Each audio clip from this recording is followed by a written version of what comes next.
Баршаңызға қайырлы күн, каналыма қош келдіңіз. Бүгін сіздерге қыс мезгіліне арналған икра жасап көрсететін боламын. Бұл икраны біз баклажаннан жасаймыз. Нанмен жеуге болатын және қою тағамдармен өте керемет үйлесімді, қолжетімді заттардан және қарапайым жасалады. Міндетті түрде видеоны соңына дейін қарап, менің каналыма жазылуды ұмытпаңыздар. Төменде тұрған подписация бөлімін бассаңыздар болғаны. Ендеше салатымызды бірге жасайық. Ең алдымен сіздерге салатқа қажет заттарды көрсетейін. Қызанақ және де баклажан қажет болады.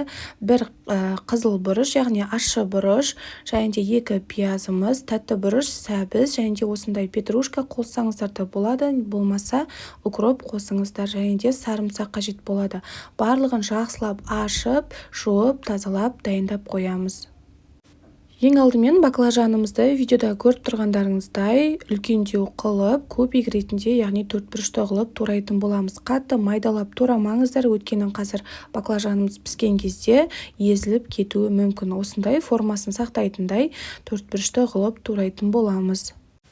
Баклажанды сатып аларда өте қатты мән беріңіз, сыртқы қабығына және де езілмегеніне, солып қалмағанына мән беріңіз. Міндетті түрде баклажанды салқын суға бір ас қасық тұзды салып 20 минутқа қалдырамыз. Ішіндегі артық микробтарды, артық қажет емес заттарды осылай алатын боламыз. Міндетті түрде тұзды суда ұстаймыз. Екінші кезекте біз тәтті бұрыштарымызды тураймыз. Оны да, яғни үлкен кубиктеп, үлкен 4 бұрышты етіп турайтын боламыз.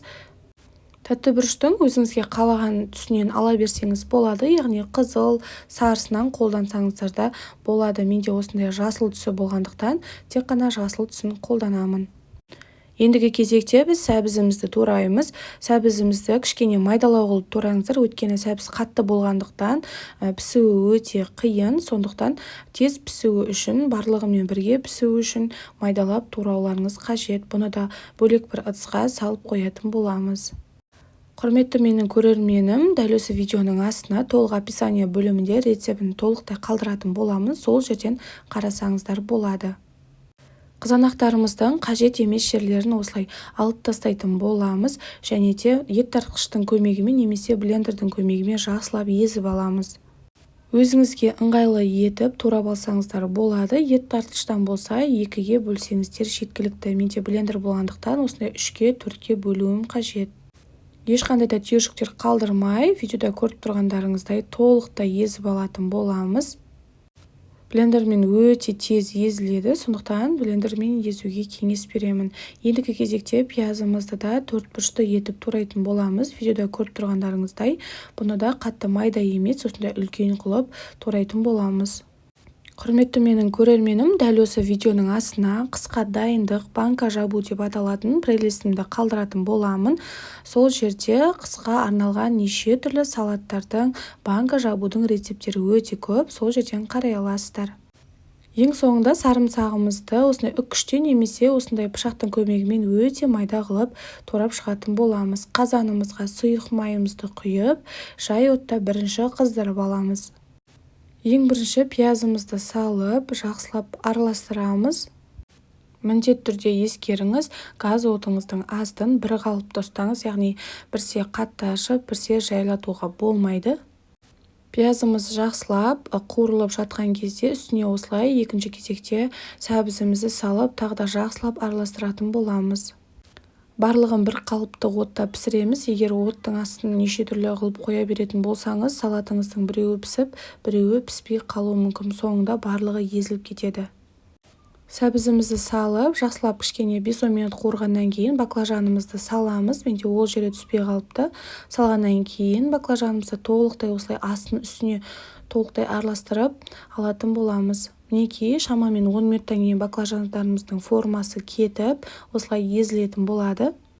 Баклажандарымыздың формасы шығып, осылай салатқа айнала бастаған кезде үстіне тәтті бұрышымызды салып, тағы да жақсылап араластырып 5-10 минут қайнататын боламыз. Құрметті менің көрерменім, міндетті түрде осы салатты, яғни осы баклажаннан жасалатын икраны жасап көріңіз. Қыста рахаттанып жейтін боласыз. Мен жылда осы рецептпен жасаймын, сондықтан өзімнің каналыма бөлісуді жөн көрдім. Икрамызды жасап жатқан кезде банкаларымызды жуып тазалап булап алатын боламыз. Барлығын бірдей мантоваркаге булап алсаңыздар да болады, немесе чайникке өзіңізге қалай ыңғайлы солай булай берсеңіз болады.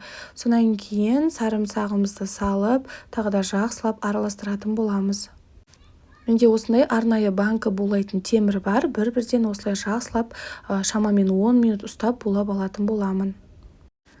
Ең соңында осылай қызанағымыздың барлығын құйып, жақсылап араластыратын боламыз. Өте үлкен бір кастрөлде қайнатсаңыздар өте ыңғайлы, яғни араласуға. Менде мына жерде қазаным өте қатты толып кетті. Ащы бұрышты салып, тағы да жақсылап араластырамыз.